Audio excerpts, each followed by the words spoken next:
Ahora, ¿por qué no avanza? Ya está. Entonces, ¿qué es una célula? No sé si alguien me podría decir el concepto que tienen de célula, me lo podría escribir quizás. ¿Qué es una célula? ¿No?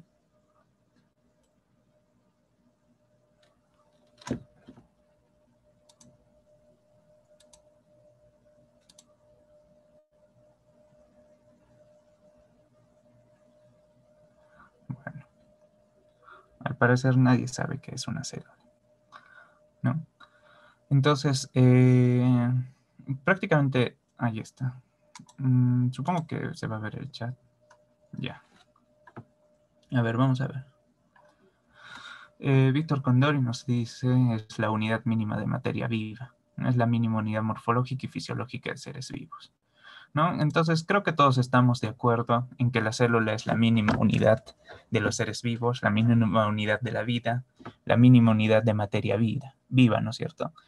En la pantalla pueden observar tres tipos de células, ¿no? En la parte superior izquierda vemos algunas Escherichia coli, ¿no? Algunas bacterias que bien nos pueden producir enfermedades, algunos tipos de ellas, o también nos pueden beneficiar, ¿no? También pueden ser parte de nuestra flora normal intestinal, ¿no? En medio vemos un paramecio, ¿no? Un protozoo, eh, una célula, ¿no? Un ser unicelular, pero con una gran especialización, ¿no? Y abajo, inferior derecha, pues vemos células sanguíneas, ¿no? Que todos conocemos, ¿no? Vemos ahí un linfocito en medio de unos glóbulos rojos. Entonces, todos sabemos que es una célula, al parecer, ¿no? Es la mínima unidad de la materia viva, ¿no? Pero entonces, si ese es el concepto que tenemos de célula, es justo preguntarnos qué es la vida, ¿no? ¿Alguien me puede dar una idea que tenga qué es la vida?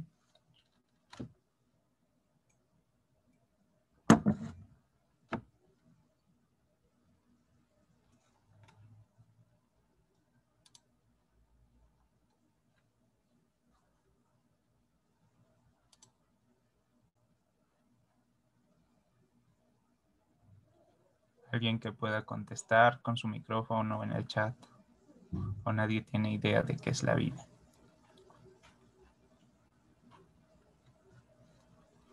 Oye, no hay problema si abro mi micro así. Estaba levantando la mano, pero nadie se dio cuenta, creo.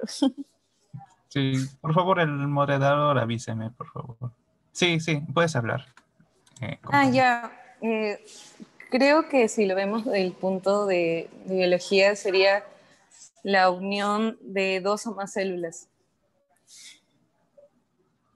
Ya, o sea, decimos que la célula es la unión de dos o más células. No, no, no, la vida, perdón. Ah, ya, o sea, la vida es la unión de dos o más células. Sí. Entonces, si la vida es la unión de dos o más células, el paramecio que vimos hace un rato, los E. coli y, y el linfocito no están vivos.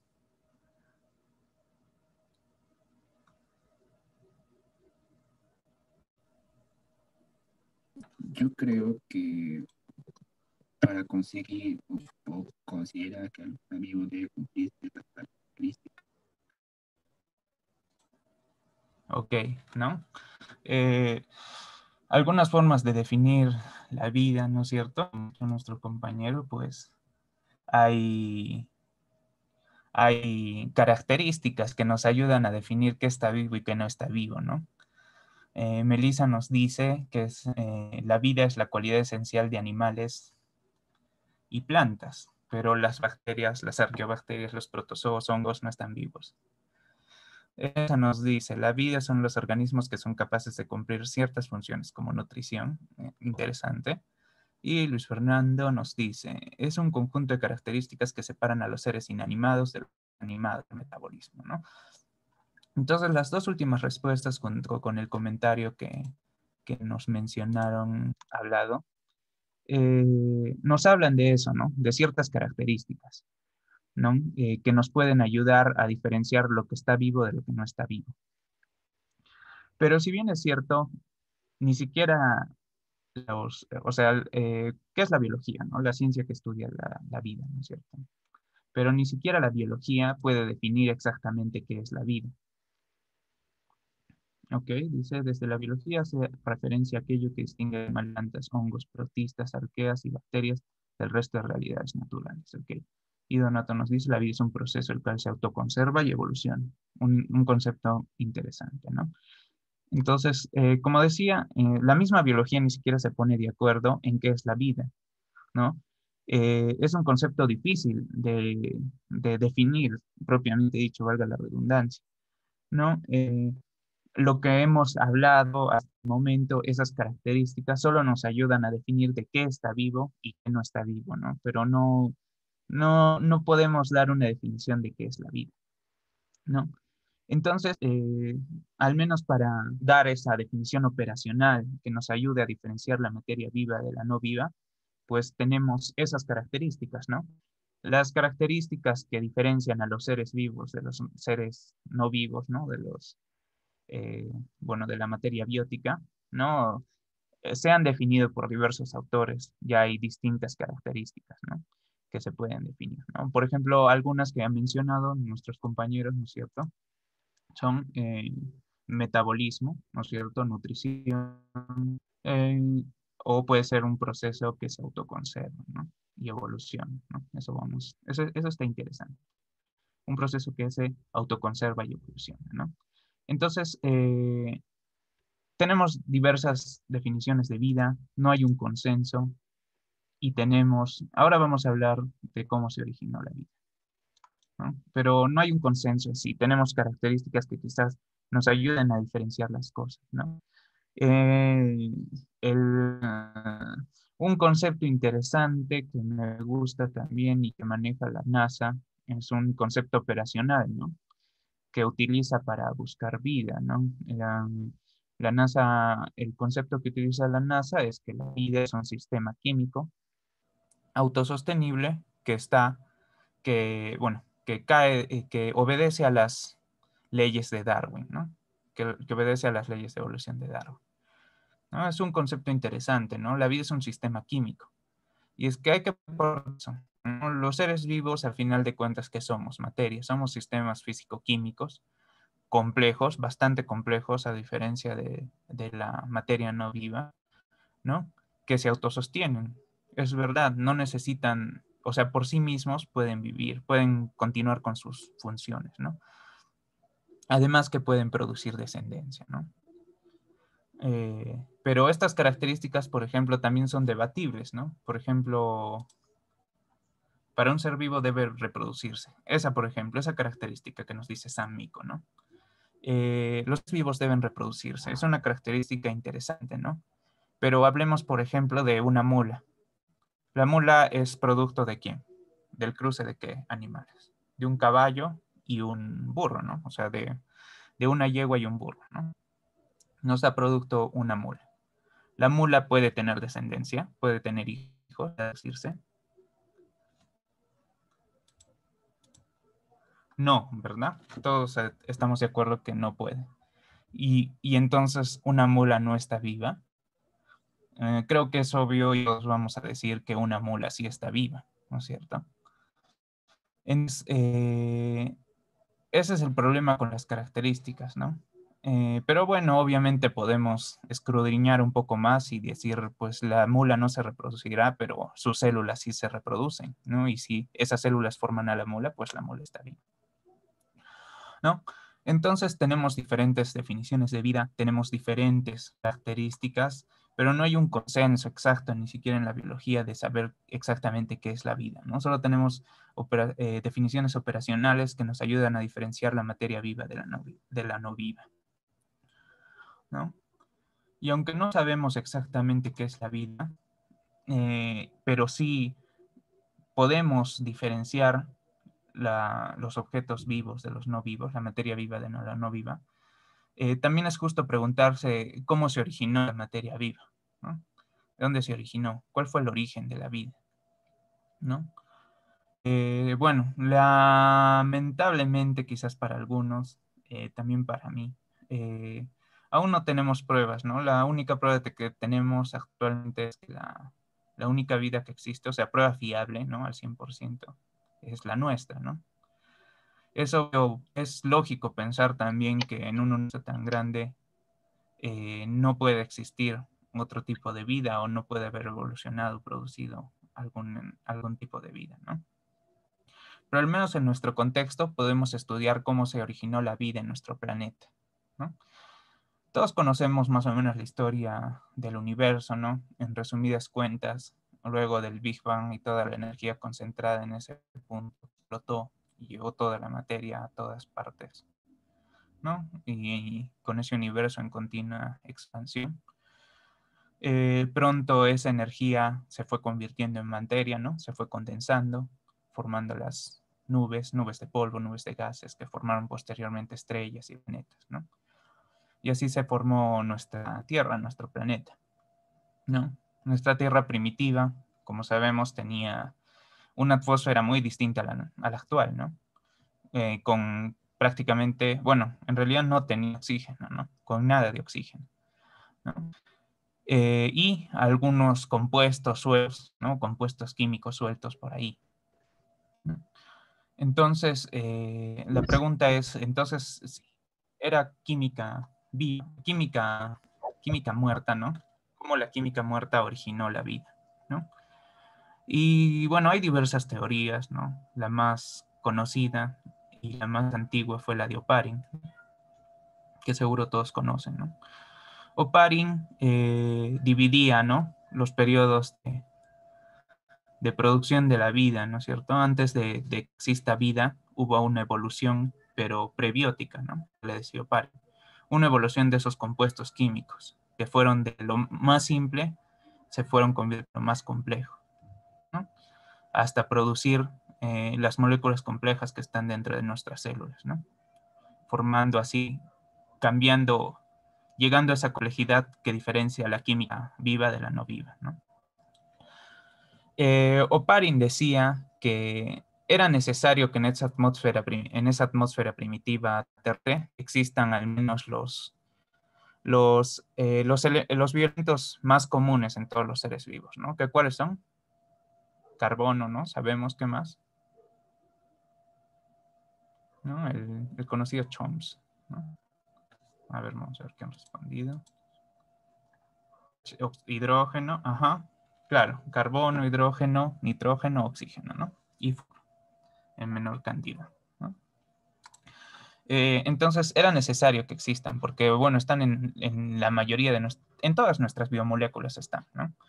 Con algunos bioelementos más por ahí y por allá, pero esos están en todas nuestras moléculas, por lo que eran necesarios que se encuentren en la atmósfera primitiva, ¿no? Eh, el continuo, la continua interacción entre esos elementos químicos en la atmósfera, ayudado del agua que quizás vino el cometa, ¿no? O que salía de los volcanes, ¿no? En forma de vapor de agua, ¿no? Eh, bueno, entonces esa agua, ese vapor de agua, pues se condensó cuando la Tierra se empezó a enfriar y formó los primeros océanos, ¿no? Poco profundos de la Tierra. Esos océanos que prácticamente eran charcos, ¿no? Con las condiciones, poco a poco se volvían a evaporar y volvía a llover por otro lado, ¿no? Esa continua evaporación hacía que esos charcos, ¿no? De agua que había por ahí mezclado con esos bioelementos, ¿no? Se vayan concentrando, ¿no? El agua se evaporaba, pero los bioelementos se concentraban, iban juntándose entre sí, ¿no? Poco a poco esos bioelementos concentrados llegaron a reaccionar y formar moléculas cada vez más complejas, llegando a las biomoléculas, ¿no? Eh, pero era necesario también que ese sistema se mantenga alejado, ¿no? Se mantenga por sí solo, sin contar con el exterior, por lo que era necesario en algún momento separar ese sistema químico que ya estaba funcionando, ¿no? Que es prácticamente una vía metabólica primitiva. Esa vía metabólica primitiva tuvo que separarse de todo el entorno, ¿no? ¿Y cómo lo logró? Como sabemos ahora, bueno, con una bicapa lipídica, ¿no? Fueron los primeros intentos, ¿no? También es importante saber de que, bueno, ¿no es cierto? Entre los bioelementos, ¿no? Pusieron el CHOMS, ¿no? Pero el oxígeno no existía, ¿no? Como dije, en esta primitiva no existía.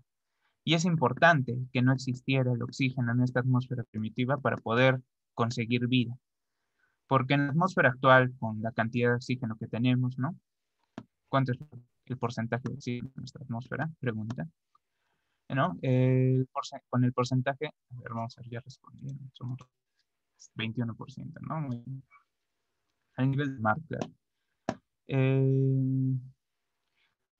No, con las concentraciones de oxígeno que tenemos, si tú expones una molécula, una macromolécula orgánica al medio ambiente, la macromolécula se oxida y se degrada. O sea, en las condiciones actuales es imposible crear nuestra atmósfera macromoléculas así de por sí, ¿no? Moléculas grandes sin la intervención de los seres vivos. Pero en esta atmósfera en la que no existía oxígeno, ¿no? Que es una atmósfera reduccionista, que se le dice, una atmósfera reductiva, perdón, ¿no? Porque no existía oxígeno, los compuestos no se producían. Era fácil que estos compuestos formaran macromoléculas, se quedaran en el agua, ¿no? Y no sean degradados fácilmente por el oxígeno, ¿no? Posteriormente, los seres vivos pues, aprovecharon el oxígeno para producir energía, ¿no? A su vez que, bueno, antes de eso se produjeron pues los primeros seres fotosintéticos, que fueron los que generaron la atmósfera que ahora tenemos, ¿no? Produjeron el ozono, que permitió también salir del agua a los seres vivos, ¿no? Formando el tope de ozono. Y produjo la gran cantidad de oxígeno que hay en nuestra atmósfera, ¿no? Es por eso que se dice que es curioso de que la causa de que nuestra atmósfera o nuestro planeta no pueda crear vida es por la misma existencia de los seres vivos, ¿no? Porque nuestro planeta por sí solo ya no puede crear vida porque la misma existencia de la fotosíntesis, ¿no? Que produjo el oxígeno que ahora oxida las macromoléculas del ambiente natural. Esta teoría de Oparin, su primera comprobación experimental fue con el experimento de Miller, ¿no? Que seguro varios conocen, ¿no? Miller trató de emular condiciones de la Tierra primitiva, ¿no? Tenía en un depósito, ¿no? Agua que calentaba, ¿no? Esta agua se evaporaba, ¿no? Una continua evaporación y condensación de esta agua, igual que los mares primitivos, ¿no? En esta atmósfera primitiva lo que puso fue los bloques básicos, ¿no? Bioelementos básicos, ¿no? Y algunas moléculas simples, ¿no? Como el metano, amoníaco y el hidrógeno, ¿no? Pensemos que, bueno, el metano podría decirse que es un compuesto orgánico ya, ¿no? Pero es el más simple de todos, es prácticamente un hidruro de carbono, si le queremos decir, ¿no? No, está prácticamente el límite entre lo orgánico y lo inorgánico. Amoníaco, hidrógeno, ¿no? Entonces hacía circular y simulaba una fuente de energía, ¿no? En nuestra atmósfera primitiva teníamos diferentes fuentes de energía, ya sea los relámpagos, los rayos, la ultravioleta del sol, ¿no? La radiación espacial, ¿no? Diferentes fuentes de energía que favorecían las reacciones químicas, ¿no? Entonces, en el experimento de Miller, pues, simuló esta fuente de energía con electrodos, ¿no? Que descargaban y generaban chispas en esta atmósfera compuesta por metano, amoníaco, hidrógeno y vapor de agua, ¿no? Que se movía por aquí. Al final, lo que Miller consiguió fue macromoléculas, no macromoléculas, ¿no? Sino los ladrillos esenciales de estas macromoléculas. ¿Qué consiguió? Consiguió aminoácidos, consiguió nucleótidos, ¿no? Y las bases nitrogenadas consiguió. O sea, los ladrillos básicos para generar las biomoléculas que están en los seres vivos, ¿no? Fue la primera comprobación experimental de que se podía generar los componentes básicos para la vida a partir de materia inorgánica, ¿no? Entonces fue la primera comprobación, ¿no? Hay varias objeciones al experimento de Miller y además varios experimentos que corrigen esas objeciones, pero fue la primera situación experimental que nos dijo que Oparin iba por el camino correcto, ¿no? Entonces, aparte de que de que ya tenemos estos sistemas químicos, ¿no? Esta vía metabólica primitiva que se encerró en una bicapa quizás y se mantuvo ya aislada, ¿no? Necesitábamos para poder continuar con esa vida, este sistema químico necesitaba un manual de instrucciones, ¿no? Que pudiera decirle, que pudiera reproducirse, ¿no? Este manual que pudiera reproducirse, que pudiera copiarse y producir un sistema químico, ¿no? Guardar órdenes para un sistema químico similar, ¿no? O sea, reproducirse, a fin de cuentas, ¿no? Y bueno, de entre todas las moléculas, de entre todas las biomoléculas, pues tenía que escoger una, ¿no? Había una molécula que era muy útil para poder almacenar información, ¿no? Entre las tres moléculas que podríamos decir que son útiles para almacenar información que conocemos actualmente están el ADN, el ARN y las proteínas, ¿no? Porque las tres son secuencias, ¿no? Ya sean de nucleótidos o de aminoácidos, ¿no? En los cuales la diferencia de esa secuencia, ¿no? O qué aminoácido sigue a cuál o qué nucleótido sigue a cuál, nos puede brindar cierta o diferente información, ¿no? Pero el punto es que ahora nos ponemos a pensar, pues, ¿quién fue primero, ¿no? ¿El DNA o la proteína, ¿no? Es algo así como el huevo o la gallina, ya que el DNA para replicarse, ¿qué necesita? Proteínas. Y las proteínas para producirse, ¿qué necesitan? La información que viene del DNA, ¿no? Entonces, esa era la pregunta, o sea, ¿qué fue primero, el DNA o la proteína, ¿no? O sea, en los primeros, antes incluso de que se descubre el DNA, se pensaba que las proteínas eran las que guardan la información genética, ¿no? Por su complejidad, ¿no? Ahora sabemos que es el DNA, ¿no? Y tenemos un intermedio, el ARN, ¿no? El ARN es el intermediario, ¿no? El que copia la información del ADN y la lleva a los ribosomas para procesarla y traducirla en proteínas, ¿no? Pero el ARN sí tiene algunas particularidades enzimáticas, ¿no? Particularidades enzimáticas que el DNA no tiene y que las proteínas sí, pues las proteínas pueden formar enzimas como las que van a replicar el ADN, ¿no? Entonces, el RNA, ¿no? Según la conformación que adopta, puede tener propiedades enzimáticas, como la ribosima, ¿no? Que es prácticamente lo que está dentro de los ribosomas, ¿no? El ARN que forma los ribosomas, ¿no? No el mensajero, el ARN ribosomal, ¿no? Entonces, el ARN, según la conformación que adopte, puede tener propiedades enzimáticas, por lo que podría autorreplicarse, dependiendo de la conformación que adopte, ¿no? Además, puede guardar información genética, por lo que lo más lógico pensar en que la primera molécula que se utilizó por las células primitivas para guardar y transferir información genética a sus descendientes fue el RNA, ¿no?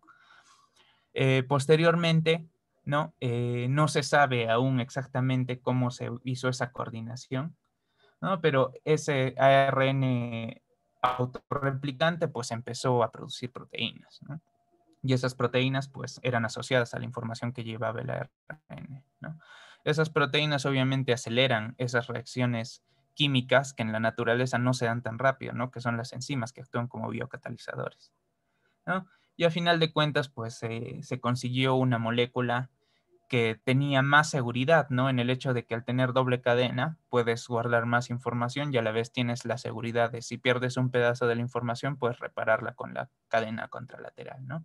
Por lo que el DNA que se produjo después, ¿no? En la evolución, al tener más ventajas para guardar la información genética, pues se convirtió en el principal almacén de información genética, ¿no? Y el ARN pasó a ser como un mensajero, ¿no?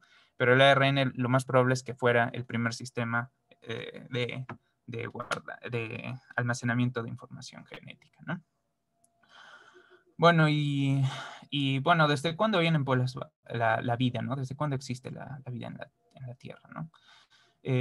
No podemos saberlo con exactitud, ¿no? Pero se han encontrado fósiles, ¿no? Fósiles muy, muy antiguos, ¿no? Por ejemplo, en Canadá, hace más de 4.000 millones de años, ¿no? De bacterias, ¿no? De bacterias primitivas, ¿no? Como la que vemos en la imagen, que es el fósil más antiguo que existe, ¿no?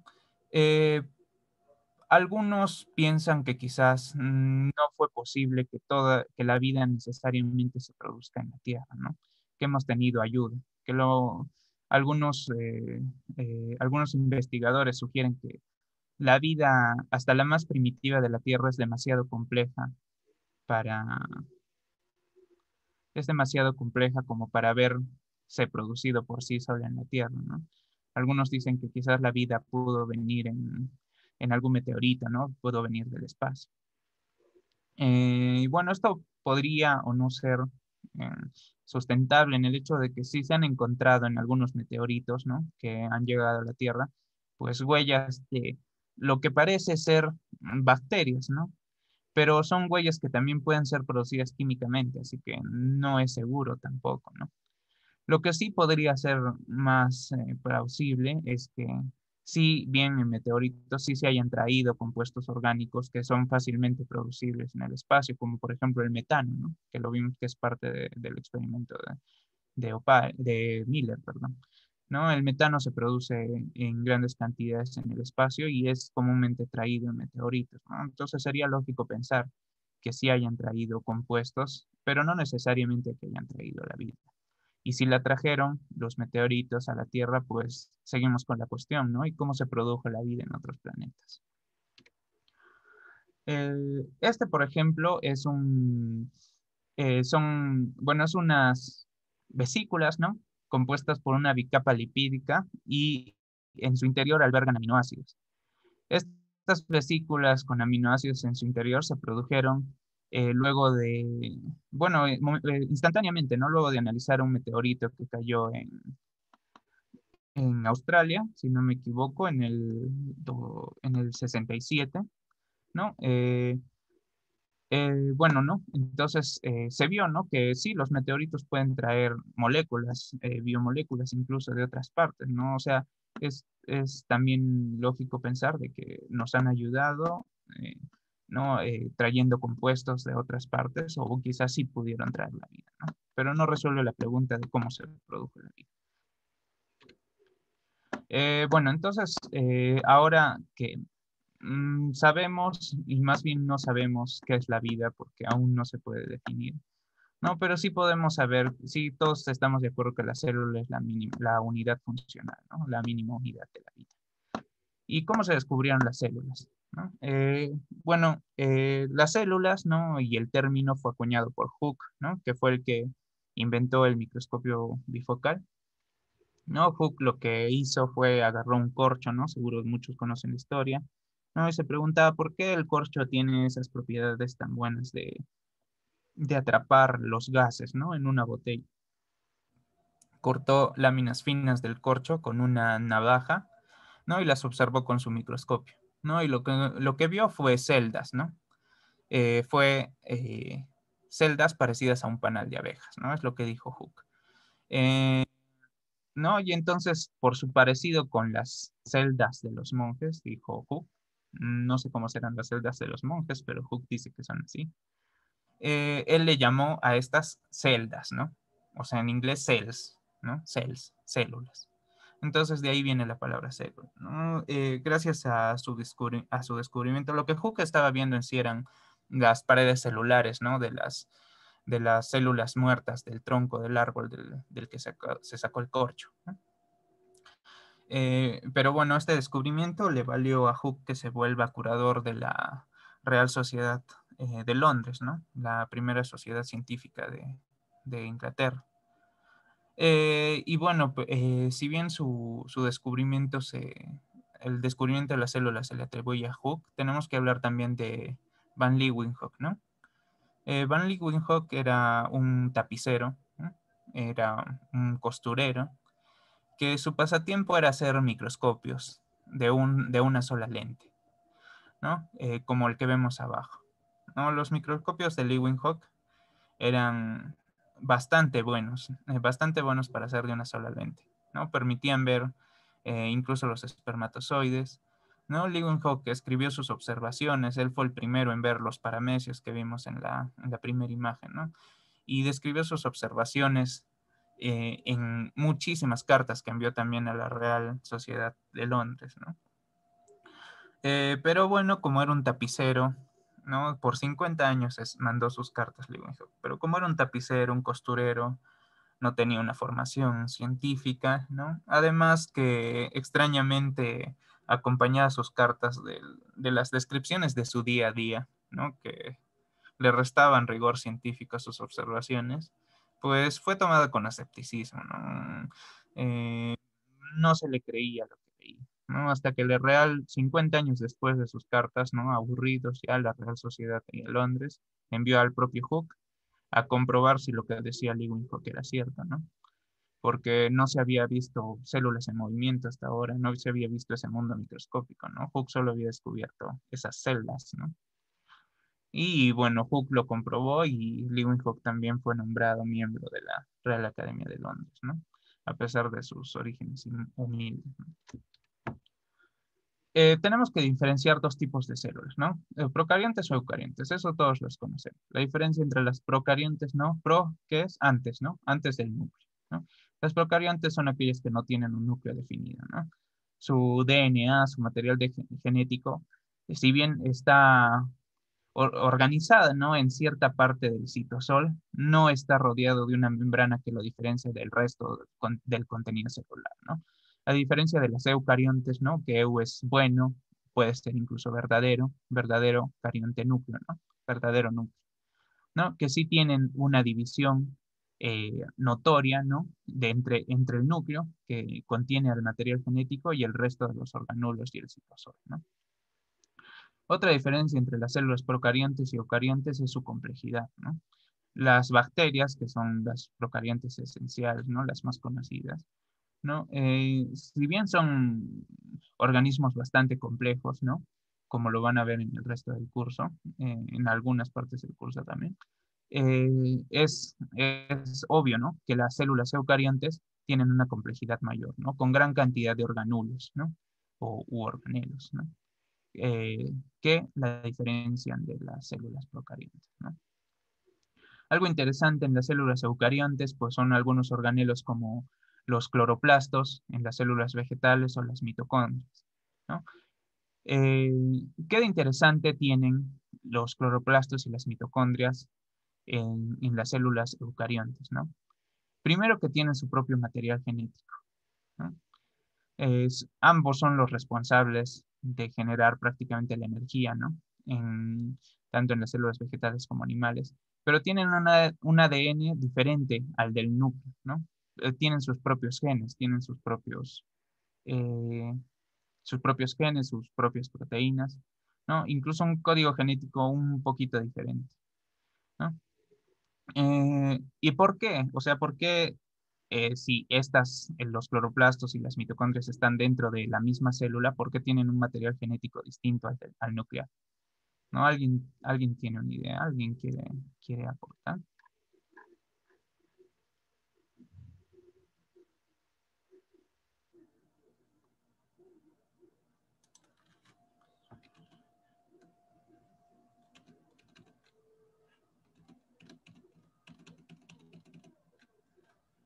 Bueno, si nadie quiere decir, ¿no? Bueno, se pensaba, ¿no? Que generalmente los organulos de las células eucariontes, ¿no? Se produjeron pues, por simple evolución, ¿no? Por aumento de la complejidad, ¿no? Pero esta diferencia, ¿no? Entre el DNA de los cloroplastos, ¿no? Y de las mitocondrias con el DNA nuclear, ¿no? Nos hace pensar que quizás en algún momento fueron organismos diferentes, ¿no? Y es lo que se plantea como teoría endosimbiótica, ¿no? Lee Margulis propuso la teoría endosimbiótica, ¿no? Lo que nos indica que prácticamente cloroplastos y mitocondrias eran bacterias en algún momento, ¿no? Eran organismos procariontes y se parecen mucho a los organismos procariontes, ¿no? No tienen tampoco un núcleo definido, su ADN está ahí suelto entre su citosol, entre comillas, ¿no?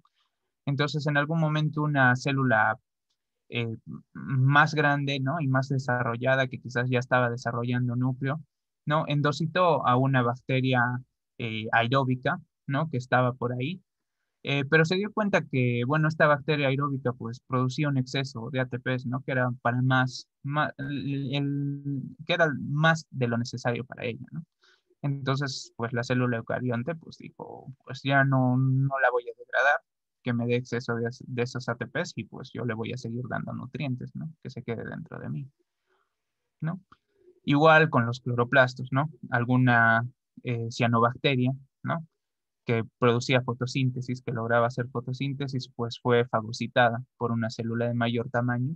Y lo mismo, ¿no? Como podía producir energía, ¿no? Bueno, producir ATPs, guardar energía por sí sola a través de la luz, pues la célula grande dijo, no te degrado, te doy nutrientes y tú me das energía, ¿no? Y los dos vamos felices, ¿no? Y mitocondrias y cloroplastos junto con las células eucariontes pues evolucionaron conjuntamente, ¿no? Bueno, sabemos, no sé quién ha apuntado una línea aquí, no sé si se ve, no sé si la puedo quitar, no estoy seguro, pero bueno. Sabemos actualmente por los estudios genéticos que se realizan, ¿no? Que compartimos genes con todos los seres vivos que existen, ¿no? En mayor o menor medida, todos los seres, desde bacterias, arqueobacterias, hongos, con todos compartimos entre todos algunos genes y algunas proteínas, ¿no? O al menos tenemos un parentesco, ¿no? Genes muy parecidos. Lo que nos indica que todos los seres vivos han tenido que descender de un organismo común, ¿no? Lo que se le conoce como el ECA, que es el last, ¿no? El último organismo común, el último ancestro común de los seres vivos, ¿no? Entonces, todos hemos tenido que descender de una sola célula, ¿no? De esa primera célula que se produjo en esos charcos, ¿no? Imaginemos a la Tierra como un montón, todos esos charcos de la Tierra primitiva eran un montón de laboratorios, ¿no? Produciendo reacciones químicas y justo en uno de esos, pues se produjo lo necesario para producir la primera célula. Y todos descendemos de ella, ¿no? Entre los procariontes, pues tenemos a las eubacterias y las arqueas, ¿no? O arqueobacterias que les conocemos, ¿no? Y tenemos al dominio eucarya, ¿no? Que todos son los eucariotes, ¿no? Que todos los del eucarrio son los eucariotes. Entre el eucarya tenemos animales, vegetales, hongos, ¿no? Ciliados, los mosmos, silaginosos, microsporidios, ¿no? Las arqueobacterias, tenemos a esas bacterias especiales, ¿no? Bueno, también tienen una doble bicapa, son un poco especiales, además que no tienen los mismos fosfolípidos, ¿no? En su bicapa lipídica, a diferencia de otras. Es más, ni siquiera, no es una bicapa lipídica por sí misma, ¿no? Es como que, seguro conocen a los fosfolípidos, pues ambos fosfolípidos de su bicapa estuvieran unidos, ¿no? Como una sola. Bueno, estas arqueobacterias, acá tenemos a varias de esas bacterias especiales que viven en lugares extremos, ¿no? Como las bacterias termófilas, incluso termófilo-acidófilas, ¿no? Que viven en los fondos marinos, ¿no? En los cráteres de los fondos marinos con alta cantidad, o incluso que viven dentro de las aguas termales, ¿no? Con alta cantidad de sulfuros y gran calor, ¿no? Que pueden soportar y viven tranquilas, ¿no? O tenemos a las halófilas, ¿no? Estas bacterias que pueden vivir en lugares con altas concentraciones de sal, ¿no? En las que una bacteria normal o una célula en nuestro cuerpo, pues, reventaría, ¿no? Por osmolaridad, ¿no? Por el parentesco, ¿no? Entre los genes, ¿no? Por el parentesco entre los genes, sabemos que las arqueas se dividieron de nosotros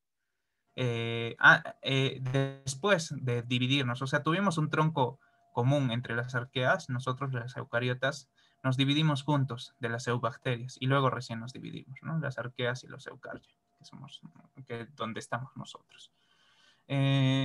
Entonces, pues por estudios evolutivos, ¿no? Por filogenética sabemos que todos los seres vivos han evolucionado de uno entero.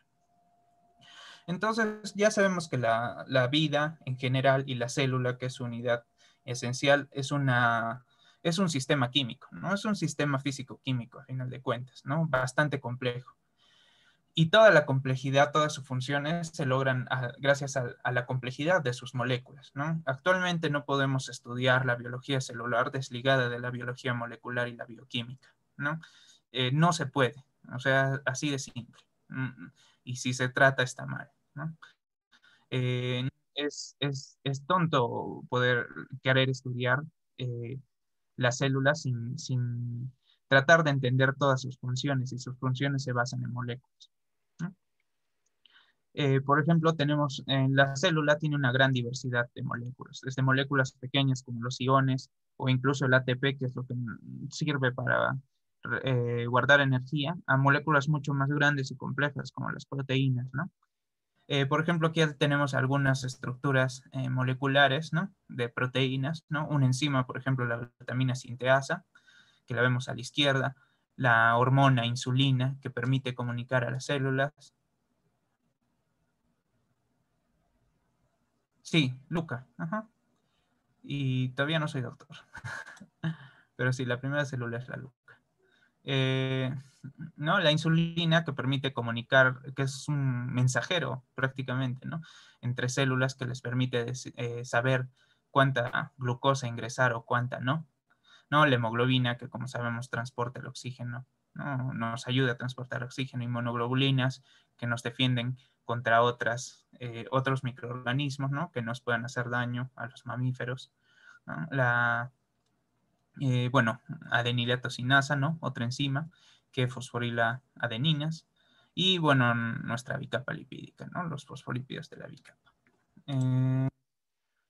Entonces, entre todas esas moléculas aportan a la función de la célula, ¿no? Por ejemplo, los ácidos nucleicos, como sabemos, son los que aportan la información codificada para realizar proteínas, no salió ahí, en el momento adecuado, ¿no?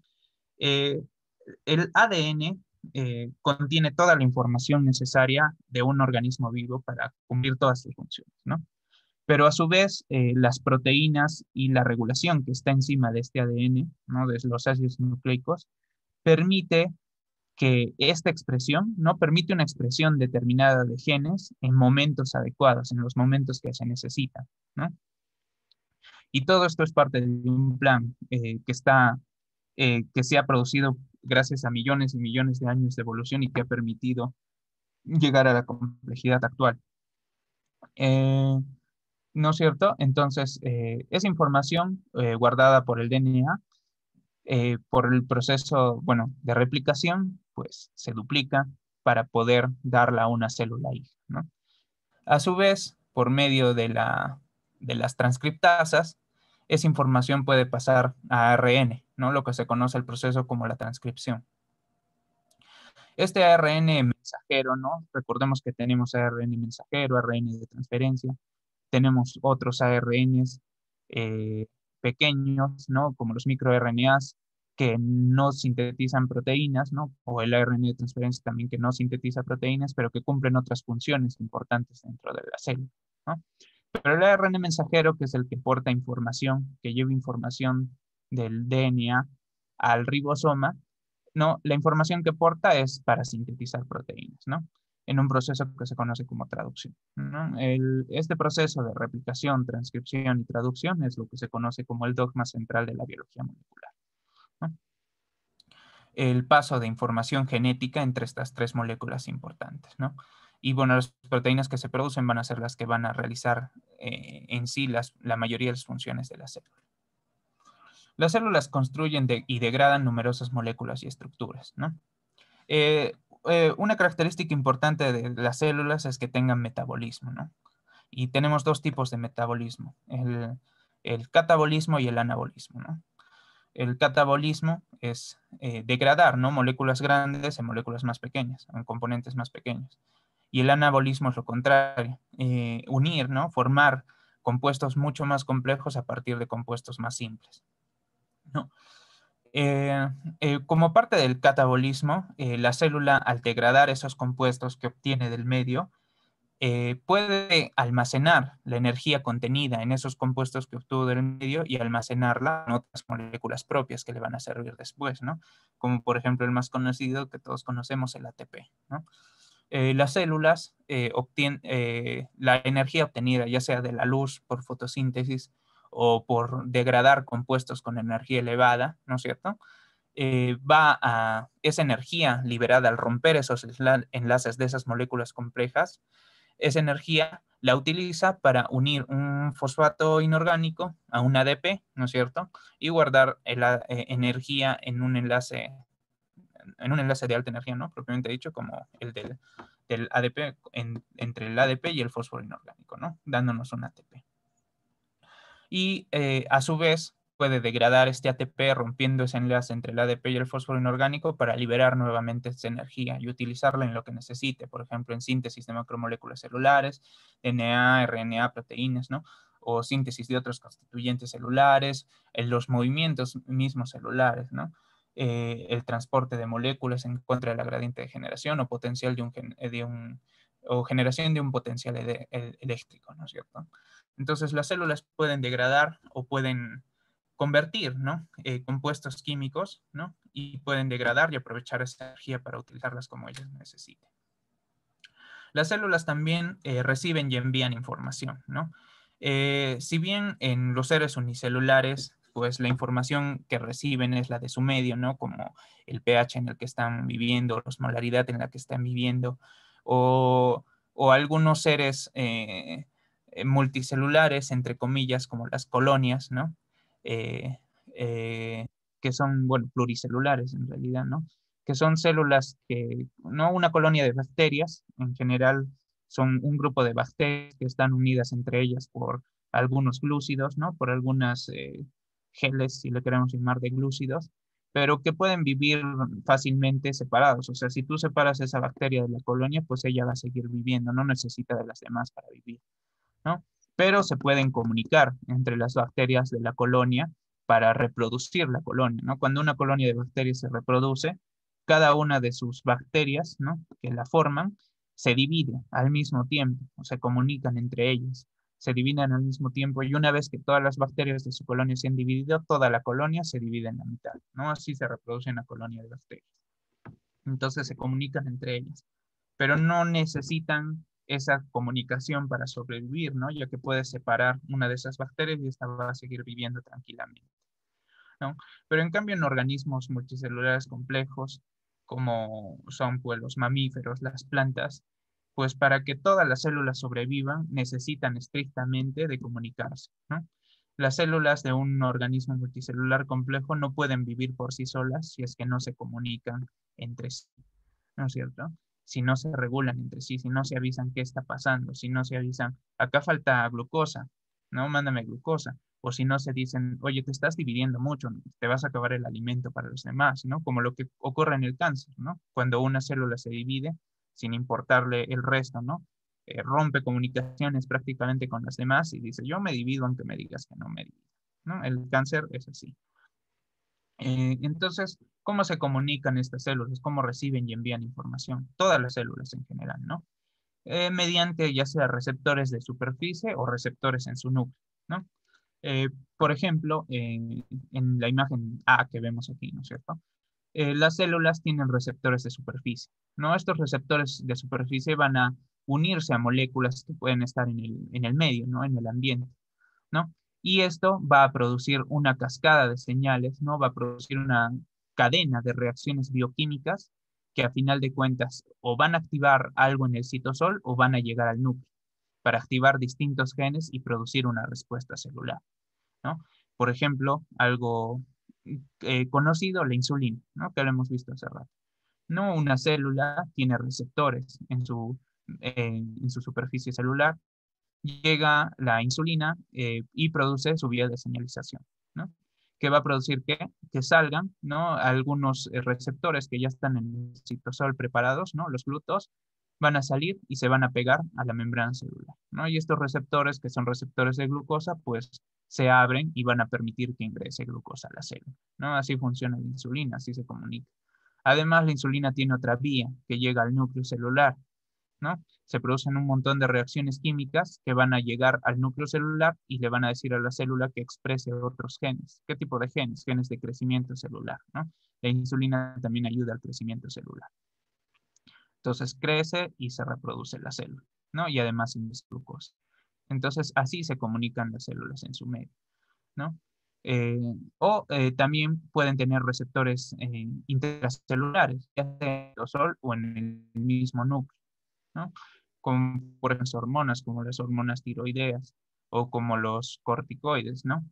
Que tienen o receptores citosólicos, ¿no? Que, bueno, el señalizador, ¿no? Esta molécula señal puede ingresar a través de la capa lipídica, ¿Y cómo puede ingresar? Pues consigue su receptor, ¿no? Una proteína en el citosol o en el núcleo, ¿no? Este complejo receptor hormona, como dice aquí, va a ir al núcleo y ¿qué va a hacer? Va a modificar la expresión de ciertos genes, ¿no? Y esta expresión de ciertos genes que nos va a producir, pues ARN mensajero, que nos va a producir proteínas, ¿no? Y estas proteínas son las que van a modificar la respuesta de esta célula, ¿no? Las que nos van a decir la respuesta de esta célula. Y bueno, como estábamos viendo, las células regulan su expresión génica para satisfacer las necesidades cambiantes, ¿no? Eh, por ejemplo, lo que hemos visto, ¿no? Necesito crecer, ¿no? Necesito crecer, ¿no? O bueno, necesito aumentar mi metabolismo, ya está. Tú necesitas aumentar mi metabolismo. Hay diversas hormonas que pueden aumentar tu metabolismo, pero pensemos, por ejemplo, en la tiroxina, ¿no? En la T3, en la T4, en las hormonas tiroideas, ¿no? Que aumentan el metabolismo y también ayudan en el crecimiento, ¿no? ¿Cómo sabe el cuerpo que está produciendo la suficiente cantidad de hormona tiroidea, ¿no? Las células se tienen que comunicar de alguna forma. Y entonces se produce el feedback, ¿no? Lo que conocemos, ¿no? Reconocen las células del sistema nervioso central, reconocen las concentraciones de hormonas tiroides que se están produciendo en el cuerpo y envían otra hormona que le indica a la tiroides que produzca más, si está produciendo poco o que produzca menos, ¿no? Si está produciendo mucha cantidad, ¿no? Ese aumento o disminución de la cantidad de producción, por ejemplo, de hormona, ¿no? Es regulada por genes, ¿no? Por ejemplo, esa célula que reconoció que hay poca cantidad de hormona tiroidea, pues activa genes que a final de cuentas van a sintetizar las hormonas que van a salir y le van a decir a la tiroides, sintetiza más hormona tiroidea, ¿no? Entonces, dependiendo de las necesidades cambiantes del cuerpo, pues las células cambian su expresión génica. Lo mismo que si hay harta azúcar en tu cuerpo, ¿no? Si tienes grandes cantidades de glucosa en tu sangre, las células beta de tus islotes pancreáticos van a reconocer esas concentraciones altas y para adaptarse van a aumentar su expresión de los genes que van a producir más insulina, ¿no?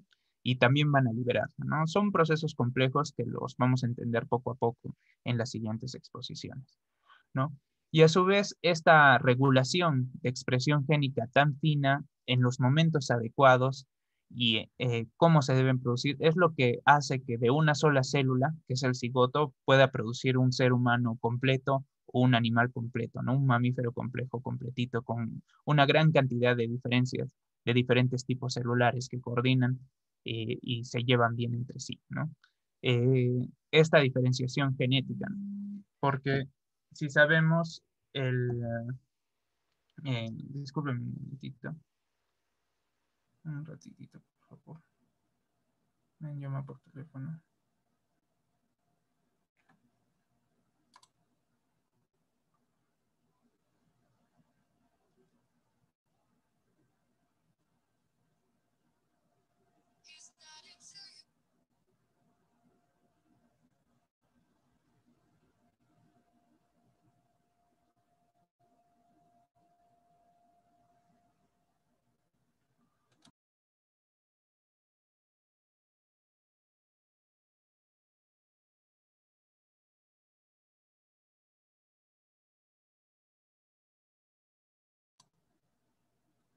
Bueno, lo que les decía es que esta regulación de expresión génica tan fina permite que de una sola célula podamos producir todas las células que necesitamos en nuestro organismo, ¿no? Desde un cigoto, ¿no? Porque, por ejemplo, ¿qué diferencia a una neurona hepatocito? Si todas las células se han formado a partir de un cigoto, ¿no es cierto? Quiere decir que todas las células de nuestro cuerpo tienen los mismos genes, ¿no? Tanto como el hepatocito, ¿no? Tienen en su ADN los mismos genes. Pero, ¿qué hace que al final se diferencie, ¿no? Una de la otra? Su especialización, ¿verdad? ¿Y cómo se especializan estas células, ¿no? Porque expresan distintos genes, ¿no? todos tienen el mismo ADN, pero por ejemplo, la neurona va a expresar genes que le van a permitir producir neurotransmisores. En cambio, el hepatocito va a expresar genes que le van a permitir sintetizar deshidrogenasa alcohólica, ¿no? Alcohol deshidrogenasa, ¿no? O sea, todas tienen los mismos genes, todas las células de nuestro cuerpo tienen los mismos genes, ¿no? Pero la, la, ¿no? Pero la diferencia está en la expresión de esos genes que les permiten realizar diferentes funciones, ¿no? A su vez, esa expresión diferenciada y coordinada de los genes permite que tengamos los brazos en donde los tenemos, tengamos las piernas donde las tenemos, ¿no? Es una comunicación celular constante y una constante expresión de diferentes genes que permiten formar un ser humano completo. Las células crecen y se dividen, ¿no es cierto? Como todo ser vivo, se crece y se reproduce, ¿no? Todas las células crecen y se dividen. Y bueno, también todas las células pueden morir, ¿no? Y eso es algo también, podría decirse que es una propiedad de la vida, ¿no? No puedes morir si no estás vivo, ¿no? Las células pasan por un ciclo celular, ¿no? En el que crecen, ¿no? Bueno, producto de una división celular, ¿no? De la fase M de mitosis, ¿no? Se van a producir dos células hijas, ¿no? Una de estas células hijas va a pasar por su fase G1, ¿no? Y va a crecer. ¿Y cómo va a crecer? Va a sintetizar proteínas y va a producir RNAs mensajeros, ¿no? Para producir proteínas. Una vez que crece lo suficiente, va a pasar a la fase S de síntesis, ¿no? ¿Por qué síntesis? Porque va a sintetizar ADN, ¿no? Va a duplicar su ADN. ¿Para qué? Para dividirse posteriormente. Una vez termina su fase de síntesis, pasa a la fase G2, ¿no? Del ciclo celular, en donde va a seguir creciendo, va a aumentar su cantidad de proteínas, va a crecer para poder dividirse y poder entrar de nuevo en la fase M y producir dos células hijas nuevamente, ¿no? Pero hay células que obviamente después de ser hijas pasan a una fase G0, ¿no? De estado latente, en el que se quedan para siempre. Por ejemplo, pueden quedarse por tiempos o pueden quedarse para siempre, ¿no? Por ejemplo, las neuronas, que se quedan en G0 para siempre, ¿no?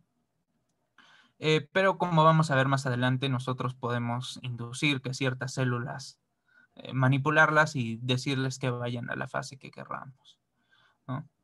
Y bueno, este ciclo celular, este crecimiento y división en un organismo multicelular se tiene que dar de forma coordinada, ¿no? Eh, de forma coordinada porque eh, se tiene que dar de forma coordinada porque el crecimiento tiene que ser sostenible, ¿no? No puede crecer descontroladamente y quitarle alimento a las demás células porque porque las demás células van a morir y es lo que pasa, como les dije, con el cáncer, ¿no? Entonces, generalmente una célula está programada, ¿no? Como vemos en la siguiente diapositiva, para morir, ¿no? Las células deben morir o por una lesión agravada o por un programa interno.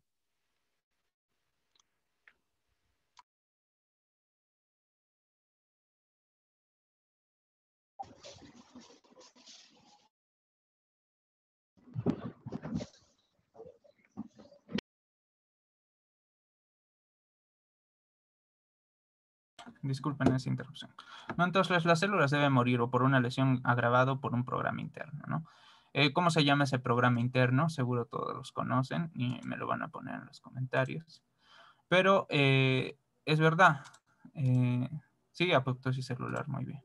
¿No? Entonces ese programa, bueno, hay otras formas también de muerte celular programada, ¿no? Pero la más conocida es la apoptosis. Entonces, una célula normal sabe que si sufre una lesión importante de que no va a ir viviendo, pues tiene que morir, ¿no? Parte de convivir en una sociedad como es un organismo multicelular es morir cuando tienes que morir, ¿no? Y seguir viviendo si tienes que morir y seguir viviendo, ¿no? Sin perjudicar a las demás células, ¿no? Y es lo que no hacen también las células cancerígenas, ¿no? Las células cancerígenas evaden todos los mecanismos de control celular que le dicen, no, ya no te reproduzcas más o ya no sigas creciendo, ¿no?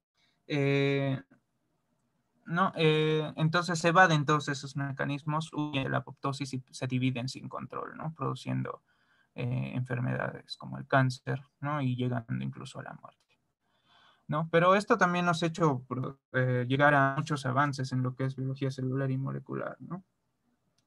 Porque si bien una célula normal tú la sacas del cuerpo humano y se muere por sí sola, si la sacas se muere porque necesita del resto del cuerpo, las células cancerígenas, si tú las tienes, tú las puedes cultivar más fácilmente, tú las puedes mantener en este laboratorio y hacerlas reproducir para poder estudiarlas mucho mejor, ¿no?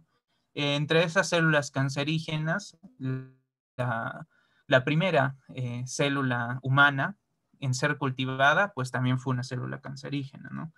Y son las células HeLa o HeLa, ¿no? Así se pronuncia, ¿no? Que son unas células muy conocidas que actualmente se utilizan en muchos estudios en cáncer, ¿no? ¿Y por qué se llaman así HeLa, H-E-L-A?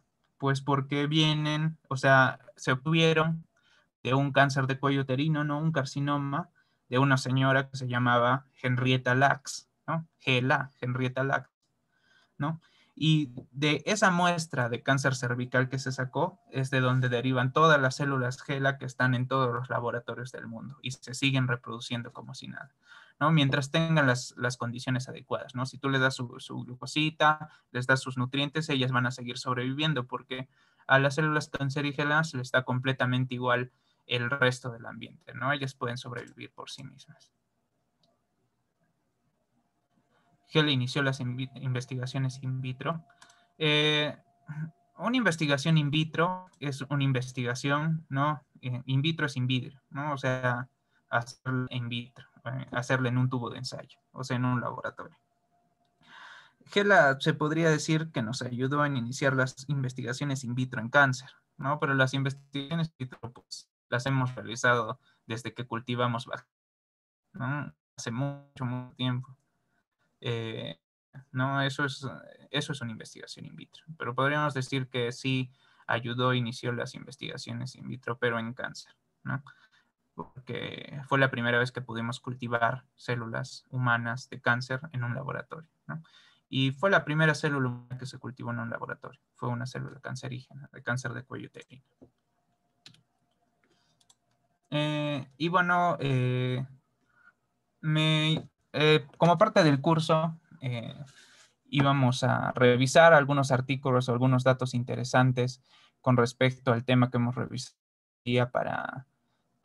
como una forma de motivación, ¿no? Bueno, hablar de célula prácticamente es hablar de todo, ¿no? Y no habría tiempo para hablar de todo.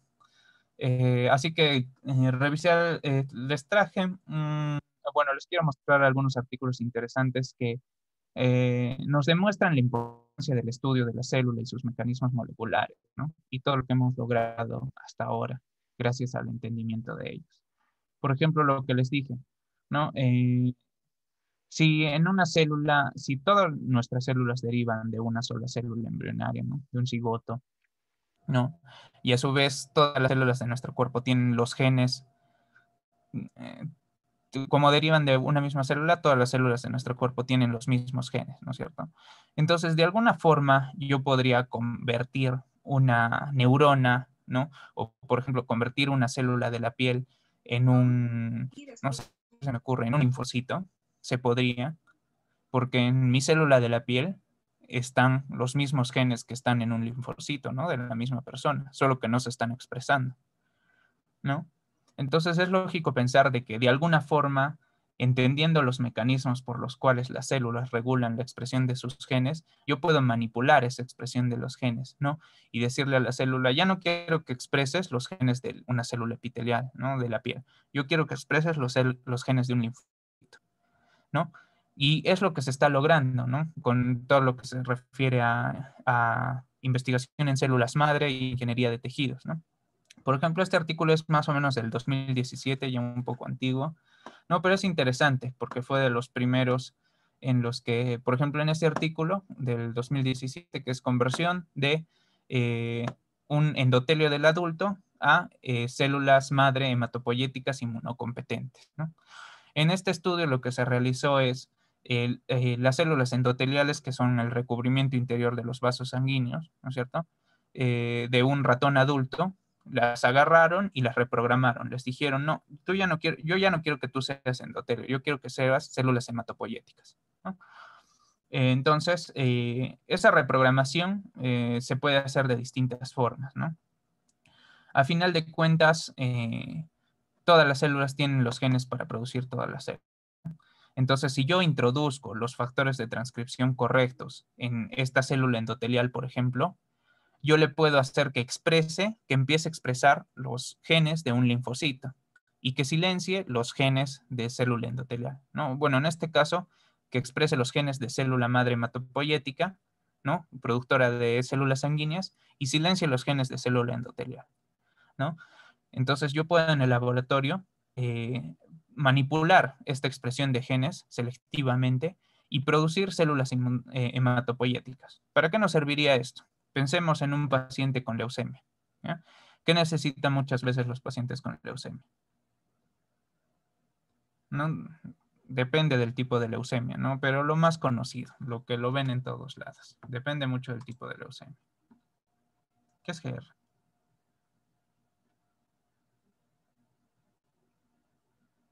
¿Glóbulos rojos?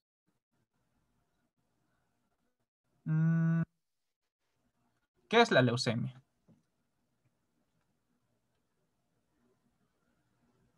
Claro, necesitan glóbulos rojos también, ¿no?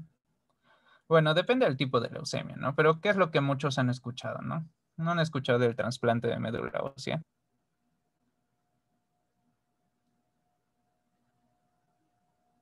¿No? O ya vamos con los glóbulos rojos, ¿ya? Imaginémonos a cualquier paciente. Ya, imaginémonos a cualquier paciente con cualquier enfermedad. Ya, pensemos en un paciente con leucemia, ¿no? Necesita un trasplante de médula ósea, ¿ya?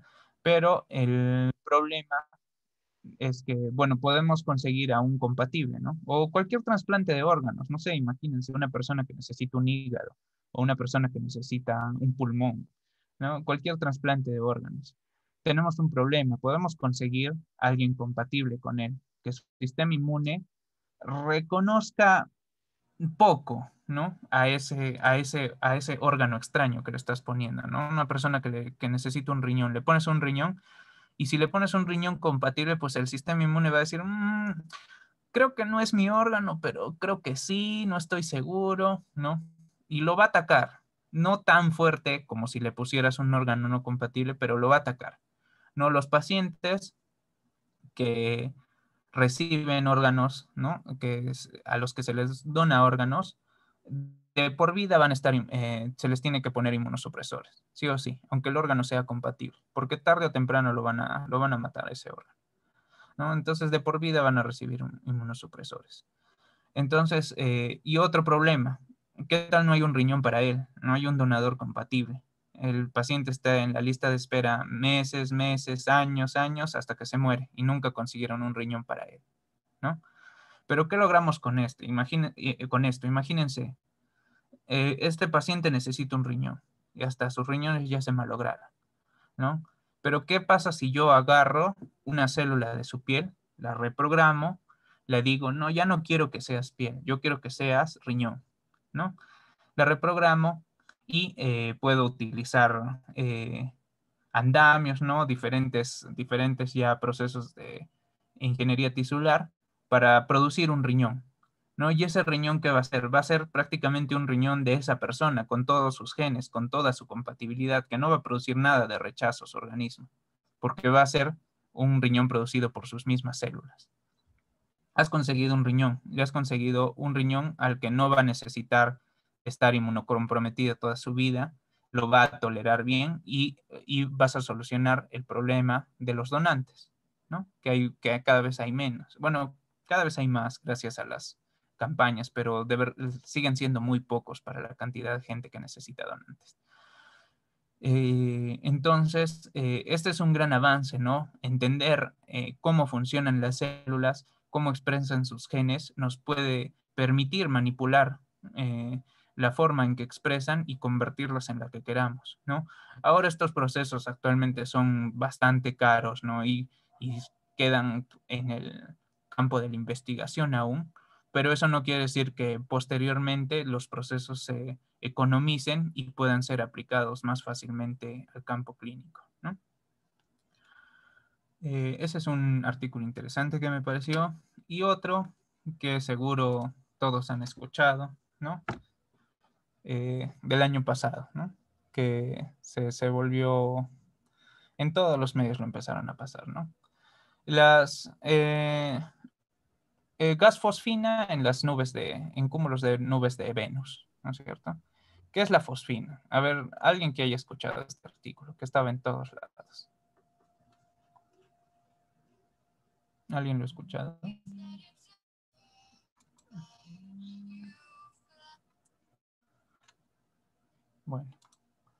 Bueno, la fosfina es un gas, ¿no? Como lo vemos aquí, pH 3 es un hidruro de fósforo, si lo queremos llamar así, que se puede producir tanto naturalmente, químicamente o biológicamente, ¿no?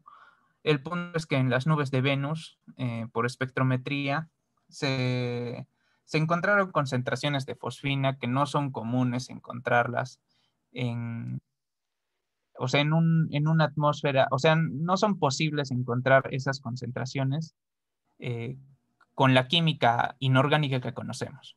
O sea, la química puede producir de por sí fosfina, pero las concentraciones que se han encontrado en algunos cúmulos de las nubes de Venus son difíciles, muy poco probables a lo que entendemos. Quizás se deba a vías químicas que aún no conocemos, o lo más probable, que es como ocurre en la Tierra, que se deba a organismos vivos o a vías metabólicas de organismos vivos, ¿no? Por ejemplo, en la Tierra, pues se producen las cantidades de fosfina que se producen, pero gracias a los organismos vivos, ¿no? Cantidades que no son posibles, al menos con el conocimiento que tenemos actualmente, ¿no? Entonces, este artículo se salió como noticia de que hay vida en Venus, ¿no? Pero no es o sea, no podemos decir hay vida en Venus, ¿no? Sino que hay indicios de que puede existir vida en Venus, o puede que no lo sabemos, ¿no? Solo nos da indicios, ¿no? Y así es como se busca vida en otros planetas, ¿no? Es la rama de la biología que se conoce como astrobiología, ¿no? Entonces, toda la astrobiología también se dedica a investigar cómo se originó la vida para poder entender cómo podría originarse en otros planetas, ¿no? Entonces, no es posible aún ir a otro planeta e investigar si hay vida o no, pero externamente con fotometría podemos investigar las propiedades químicas de sus atmósferas y ver si es posible que sean producidas por seres vivos o que no, ¿no es cierto? Y bueno, con esto terminaría la exposición. ¿Cómo descomparta la pantalla? Ah, ya, acá está. Ya está. Entonces, espero que les haya parecido interesante. No sé si tienen alguna pregunta. Sí, bueno, gracias, Adero, por tu ponencia, estuvo muy interesante. Y bueno, en lo personal, yo tengo una duda. Eh, bueno, de por sí existen los priones, ¿no? Que son seres aún más pequeños que los virus. Y bueno, por lo que sé, no presentan ADN ni mucho menos ARN. Solo están formados por proteínas, pero aún así, pues cumplen una de las características de los seres vivos, que es la reproducción. ¿Y cómo se da esto si no cuentan con el material genético? Ya. Los priones y los virus son un caso interesante, ¿no? Primero, los virus que están en ese límite entre la vida y la no vida porque necesitan de otra célula para poder reproducirse, ¿no? O sea, son autos. Ahora, los priones, pues están como en una escala más baja, ¿no? Aunque tienen la reproducción, entre comillas, ¿no? Están en una escala, están en un límite, están un poco más por debajo del límite entre lo vivo y lo no vivo, ¿no? Los virus, sí, sí, pues no llegan a células, no se reproducen por sí mismos, son parásitos obligados. Pero los priones, o sea, ¿cómo se reproducen los priones? O sea, los priones no llegan en sí a producir otra proteína, ¿no? Solo son proteínas los priones, ¿no? Que causan enfermedades como la enfermedad de la vaca loca, ¿no? Súper conocida. Entonces los priones son proteínas, son una proteína. Lo que hacen es que cuando encuentran una proteína similar a ellos, ¿no? La que les dio origen, la deforman, ¿no? Por así decirlo, un prión es una proteína deforme. Entonces, esta proteína deforme lo que hace es que cuando encuentra una proteína normal, ¿no? Que es la que lo originó, la deforma y así produce otra proteína deforme. Esta proteína produce otras proteínas deformes, ¿no? O sea, así funcionan los priones. En sí no guardan información genética ni tampoco la transmiten, ¿no? No transmiten información genética. Los virus sí. Los priones, por así decirlo, van y convierten a otras proteínas y las convierten a como son ellos, ¿no? Entonces, se reproducen sí, pero no transmiten información genética.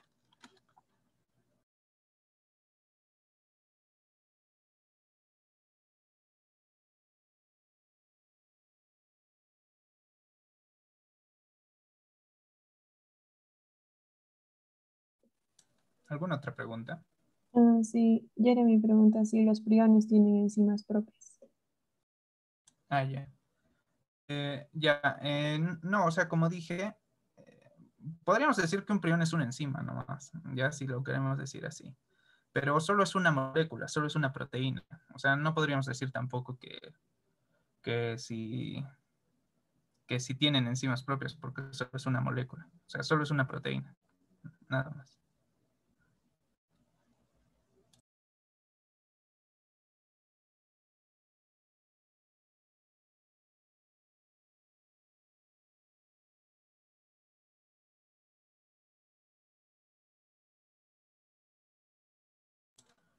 Ya, a ver, la otra pregunta es, no entendí exactamente DNA. O sea, ¿no entiendes qué es el DNA? Esa es la pregunta.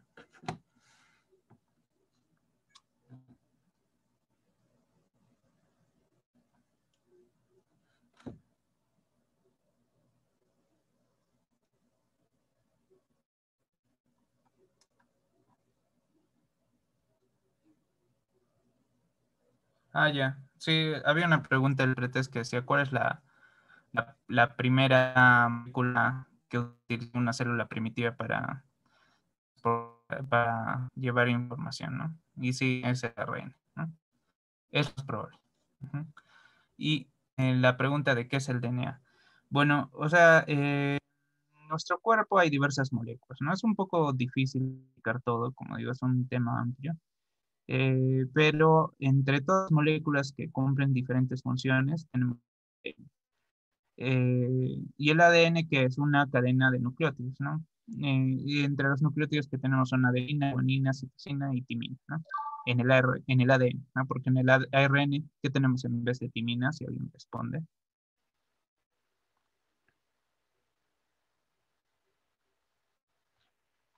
Uracilo, muy bien, bien. Eh,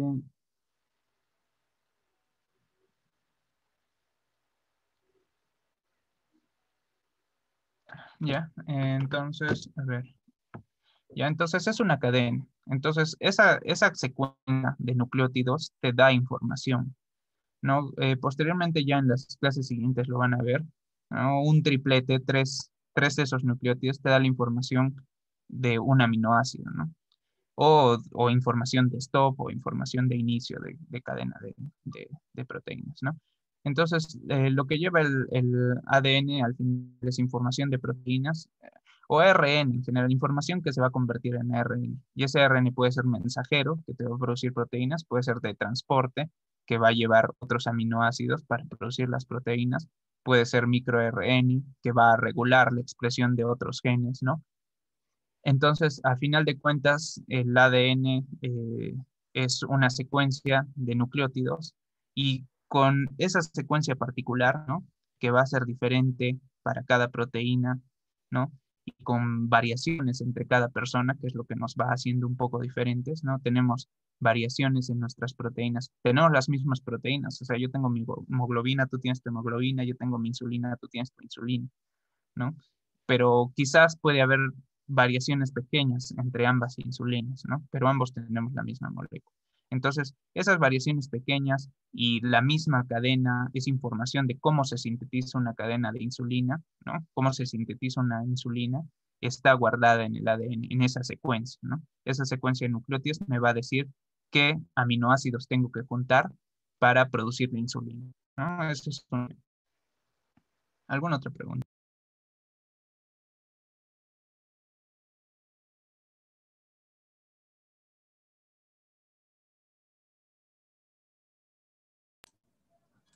Ya, sí, en sí esa es la razón por la que eh, te puedes infectar con enfermedad de vacas locas, ¿no? Va a tu cerebro y las proteínas que están ahí las empieza a deformar y convertirlas en otros priones. Pero bueno, en sí las enfermedades por priones no solo tienen su origen en comer vacas infectadas, ¿no? También tienen su origen otras enfermedades por priones en el canibalismo incluso, ¿no? Eh, Son interesantes los priones, pero sí, sí te puedes infectar si comes carne de una vaca infectada y no la cocinas bien, porque si la cocinas, ¿qué produces? Desnaturalización de proteínas, ¿no? Y si se desnaturalizan las proteínas, los priones que son proteínas, también se desnaturaliza el prión, pues tampoco te vas a infectar.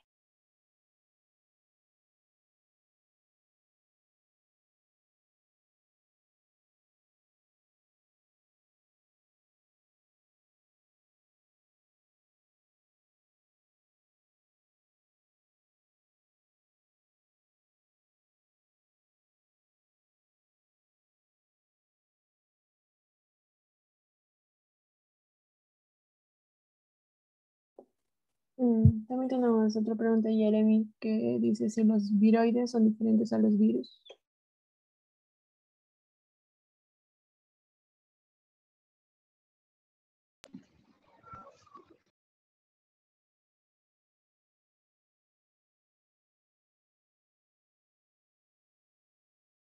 Aló.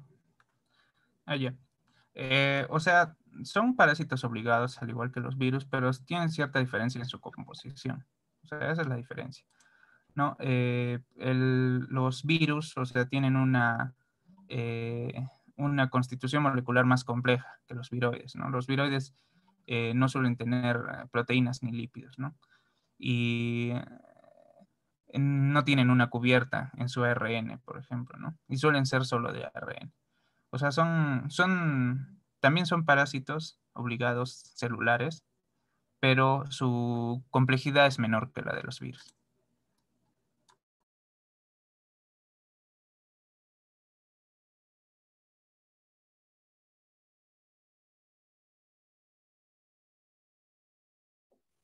Bueno, creo que ya no hay más preguntas.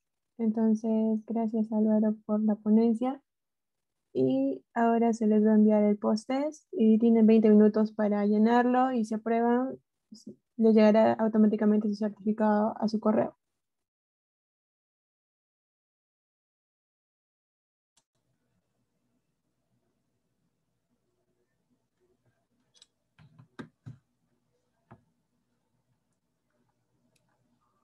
Gracias a todos por su atención. Disculpen los inconvenientes, ya sean técnicos